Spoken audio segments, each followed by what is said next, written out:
Selamat siang pemirsa, kembali lagi bersama saya Fanya Azara di Presisi News. Peningkatan mutu di Indonesia memerlukan perhatian khusus, dengan tantangan dalam kondisi dan kualitas pendidikan yang belum merata.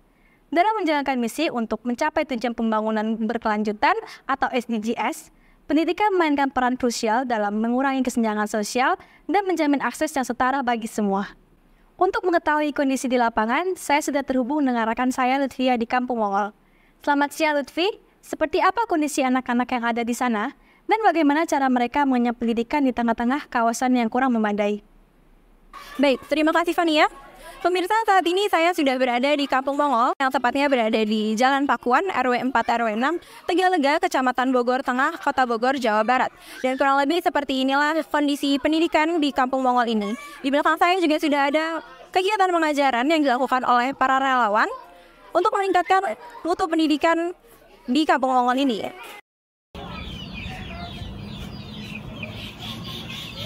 Kampung Mongol adalah sebuah kampung yang berada di Kelurahan Tegalega, Kecamatan Bogor Tengah, Kota Bogor, Jawa Barat. Di tahun 2022, kampung ini masuk ke dalam kategori kampung kumuh oleh Menko PMK Muhadjir Effendi. Dulunya Kampung Mongol disebut sebagai tempatnya para pemulung. Kini 80% dari 900 keluarga di sana masih terlibat dalam pekerjaan jalanan. Kompleks, tapi realita ini harus dihadapi agar SDGs benar-benar merata. Pendidikan di Kampung Mongol dulunya terbilang buruk. Banyak anak yang putus sekolah dan lebih memilih untuk bekerja ke jalanan. Tetapi sekarang sudah terjadi perubahan yang signifikan. Sudah banyak anak-anak yang melanjutkan sekolah, dan hanya 20% yang masih turun ke jalanan. Hal ini menarik perhatian dari berbagai komunitas. Bahkan seorang YouTuber dari Korea Selatan pun turut datang ke Kampung Mongol untuk membantu dalam memfasilitasi pendidikan di kampung tersebut. Di kampung yang berada di kota hujan ini, terdapat sebuah fasilitas yang diperuntukkan bagi anak-anak di kampung tersebut dalam menuntut ilmu, yang diberi nama Rumah Belajar. Rumah Belajar berada di RT 4 RW 6 dan dikelola oleh warga setempat untuk meningkatkan mutu pendidikan di wilayah tersebut. Salah satu pengelola sekaligus pencetusnya adalah Bapak Budiman, yang juga merupakan penggerak untuk anak-anak di kampung tersebut agar pandangan mereka mengenai pentingnya pendidikan dapat berubah. Tentunya tidak mudah untuk membangun sesuatu, dan tidak mudah pula hal tersebut akan berhasil dengan jangka waktu yang cepat. Rumah Belajar adalah sebuah hasil dari keseriusan yang ditekuni oleh para tokoh setempat dalam mengembangkan pendidikan di Kampung Mongol. Lalu bagaimana awal mula Rumah Belajar ini terbentuk? Wah, itu panjang ceritanya dan begitu menarik. Kalau kita bicara tentang tempat belajar mengaji, awalnya itu kita buat madrasah ya, Pak Budi ya, madrasah. Ini tuh diawali oleh masyarakat kita yang meminta, yaitu namanya Kangkeling ya. Kangkeling, bicara dengan Pak Budi, dengan aku, dengan masyarakat di sini, kita tindak lanjuti. Nah, berhubung ada kesempatan ya Pak Budi, ada sisa daripada komblok yang gerakan komploknisasi Jalan Setapak itu kira-kira 2000, kita jadikan majelis taklim kita ini, dan beberapa tempo hari diperbaiki oleh salah satu YouTuber yang dari Korea. Hasilnya jauh lebih baik sekarang. Aku punya seksi kepengurusan di dalam RW itu ya, humas ya, yang namanya Bapak Budi Mongol, yang dikenal dengan Budi Mongol. Beliau itu luar biasa, sering meng-up ya permasalahan yang ada di masyarakat Kampung Mongol ini, entah lewat YouTube beliau atau lewat statusnya. Dibacalah oleh saudara-saudara dan orang-orang baik yang di luar sana. Sebagian daripada itu, mereka datang pada ke sini, dan mungkin dengan ada beberapa masyarakat sekitaran Kota Bogor yang tertarik dengan masyarakat kami. Mohon izin aku menerangkan di sini masyarakat kita di sini itu ada yang namanya pemulung gitu ya, anak jalanan, ada pengamen, ada badut dan segala macamnya. Yang jelas 25 PMKS yang dikatakan orang-orang penyandang permasalahan sosial, 25-nya ada di sini.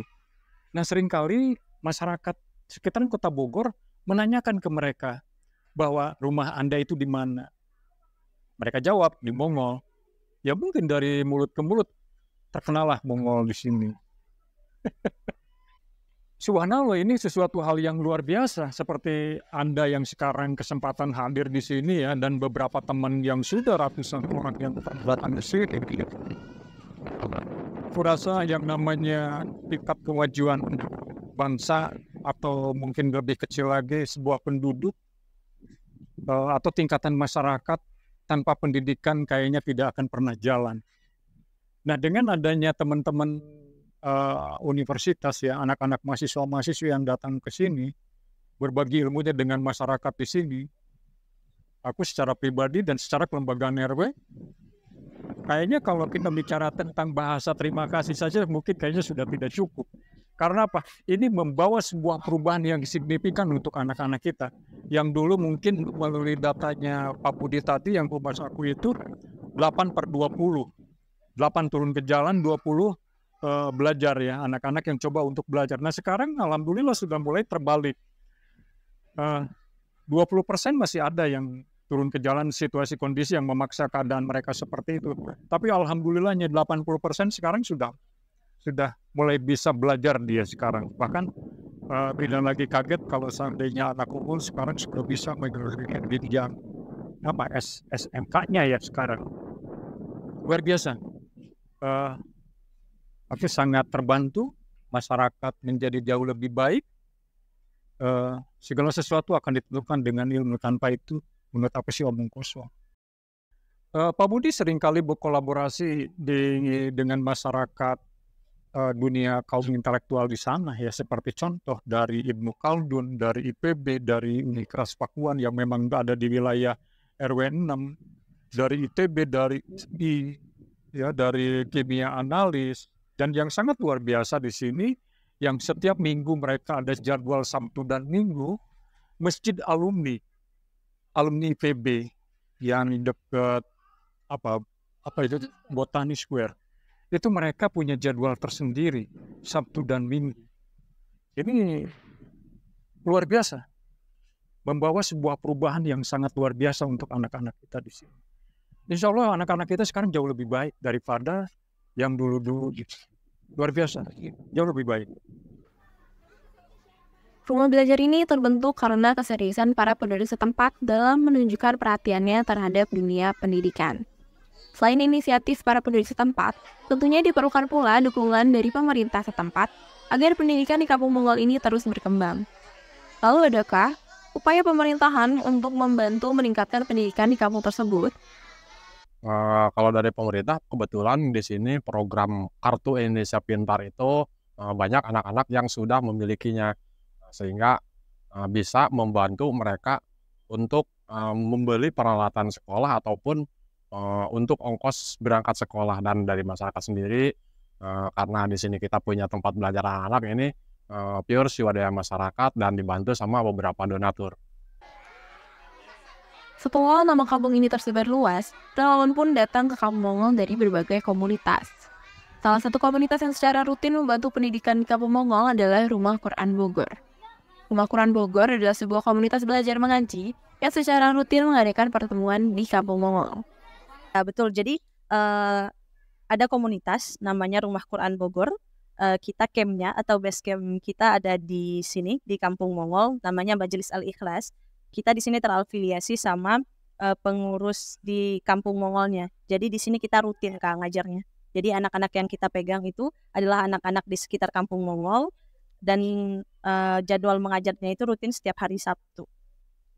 Pertanyaan selanjutnya, ada alasan tertentu nggak sih Kak, kenapa memilih Kampung Mongol ini sebagai tempat tujuan? Iya, tentu banyak banget alasannya.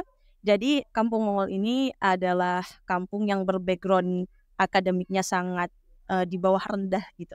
Kemudian mereka itu punya background keluarga yang mohon maaf pemulung, kemudian PSK, kemudian di sini banyak anak yang dibuang, terus banyak juga anak-anak yang diadopsi yang tanpa identitas sebelumnya. Terus di sini juga orang-orangnya yang non edukasi lah gitu. Jadi di sini adalah target yang sangat bagus gitu untuk dimasukkan pendidikan dan lain-lain. Nah, jadi di sini itu alasan kakak-kakak mengajarnya ya kita pure volunteer atau sukarela, 0 rupiah. Jadi anak-anak itu benar-benar kita didik dengan syarat mereka rajin dan semangat aja, itu sih. Baik, kakak ini punya harapan nggak kepada adik-adik yang ada di sini? Oh jelas. Jadi kita tuh di komunitas Rumah Quran, kita punya target untuk anak-anak ini karena kita rumah Quran, jadi kita fokusnya di bidang Al-Quran aja. Gitu. Jadi kita punya target minimal mereka setelah dalam setahun itu hafal juz 30 gitu, hafal juz 30 dan bisa baca Al-Quran dengan baik. Yang nantinya kader-kader yang kita cetak dari sekarang ini bakal bisa meneruskan perjuangan kita atau mengajar di minimal di kampungnya sendiri. Gitu. Mungkin sekian yang dapat saya tanyakan. Terima kasih. Terima kasih. Pemirsa, itu dia yang dapat saya sampaikan mengenai peningkatan mutu pendidikan di Kampung Mongol. Saya Lucia Farid Balkis, pamit undur diri. Kembali ke Fania Triksi di studio. Terima kasih Lutfi atas laporan yang telah disampaikan. Pemirsa, berikut informasi yang dapat kami sampaikan mengenai peningkatan mutu pendidikan di Indonesia. Saya Fania Triksi Azara, pamit undur diri. Terus saksikan berita aktual lainnya hanya di Presisi News.